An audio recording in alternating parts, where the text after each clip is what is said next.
आगे दिया है ए मेंटनी बिकम ए पॉपुलर रिबेलियंस, सैनिक विद्रोह जन विद्रोह बन गया।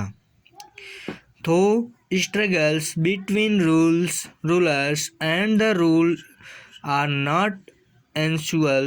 Sometimes such struggles became quite widespread as a popular resistance so that the power of the state breaks down.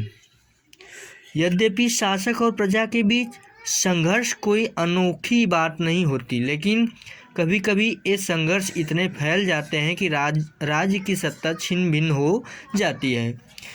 बहुत सारे लोग मानने लगे कि उनका सबका शत्रु एक है। कौन है? इसलिए वे सभी कुछ करना चाहते थे। सबका शत्रु कौन था? अंग्रेज था।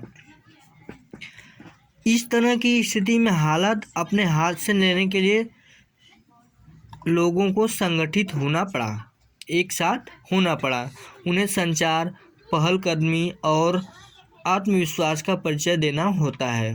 भारत के उत्तरी भाग में 1857 such the situation developed in the northern parts of India in 1857 after 100 years of conquest and administration।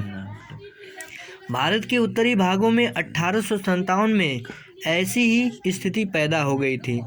फतह और शासन के 100 साल बाद ईस्ट इंडिया कंपनी को एक भारी विद्रोह से जूझना पड़ा था। मई 1857 में शुरू हुई इस बगावत ने भारत में कंपनी का अस्तित्व ही खतरे में डाल दिया था। मेरठ से शुरू करके सिपाहियों ने कई जगह बगावत की। समाज के विभिन्न तबकों के असंख्य लोग विद्रोही तेवरों के साथ उठ खड़े हुए।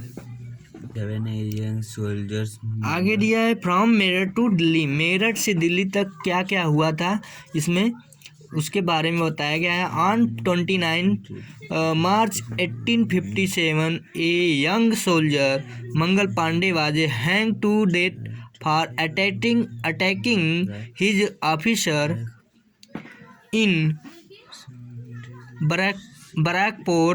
Some days later, some sepoy of the regiment at Meerut refused to do army drill using the new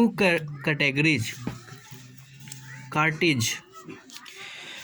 29 March 1857 को युवा सिपाही मंगल पांडे को बैरकपुर में अपने अफसरों पर हमला करने के आरोप में फांसी पर लटका दिया गया।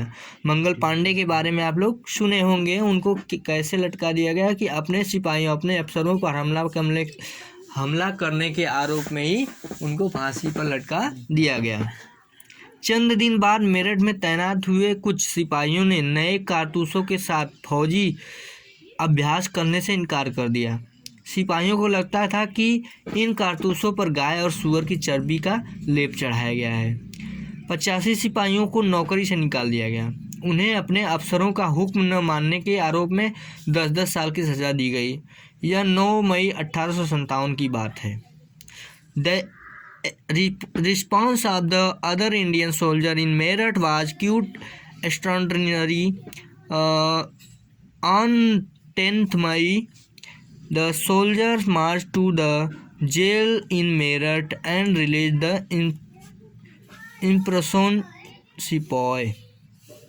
मेरठ में तैनात दूसरे भारतीय सिपाहियों की प्रतिक्रिया बहुत ज़बरदस्त रही। 10 मई को सिपाहियों ने मेरठ की जेल पर धावा बोलकर वहाँ बंद सिपाहियों को आज़ाद करा लिया। उन्होंने अंग्रेज अफसरों पर हमला करके उन्हें मार गिराया। उन्होंने बंदूक और हथियार कब्जे में ले लिया और अंग्रेज की इमारतों पर व संपत्तियों को आग के हवाले कर दिया। उन्होंने फिरंगियों के खिलाफ युद्ध का ऐलान कर दिया। यहाँ से मेरठ से दिल्ली का आक्रमण शुरू हुआ। रिबेलियन सेपरेट्स, बगावत फैलने लगी। बगावत क्या हुई? फैलने लगी। After the British were rout from Delhi After the British were routed from Delhi, there was no uprising for almost a week. It took that much time for news to travel.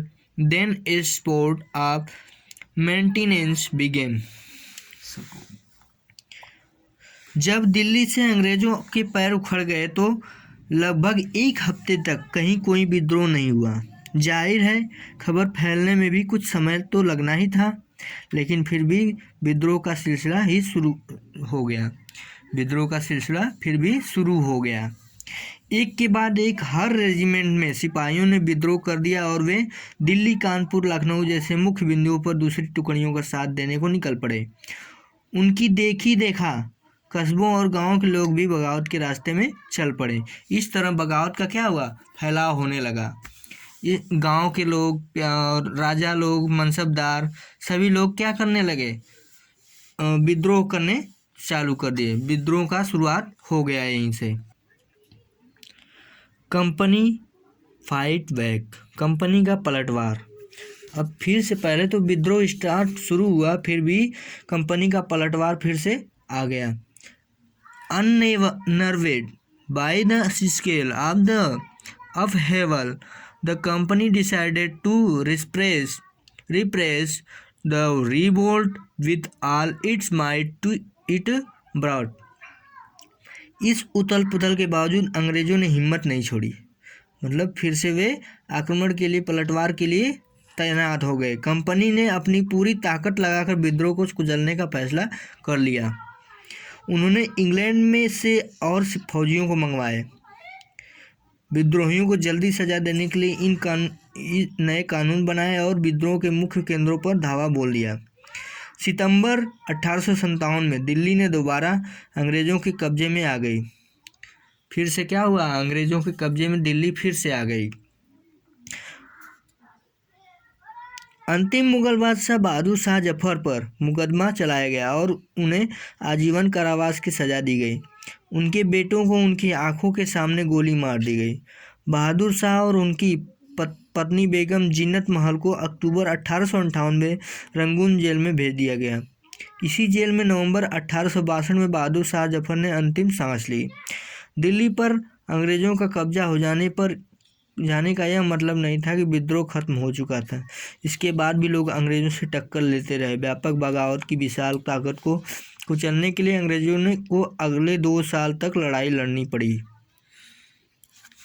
मार्च 1858 में लखनऊ अंग्रेज के कब्जे में चला गया। जून 1858 में रानी लक्ष्मीबाई की शिकस्त हुई, उन्हें मार दिया गया। दुर्भाग्यवश ऐसा ही रानी अवंतिका बाई के भी लोधी के साथ भी हुआ था। खेड़ी की शुरुआत विजय के बाद उन्होंने अपने आप को अंग्रेज के फौज में घिरा पाया और वे शहीद हो गए। अर्थात कहने का मतलब है कि पूरी तरह से फिर से अंग्रेजी सत्ता ने अपना शासन करना शुरू कर दिया।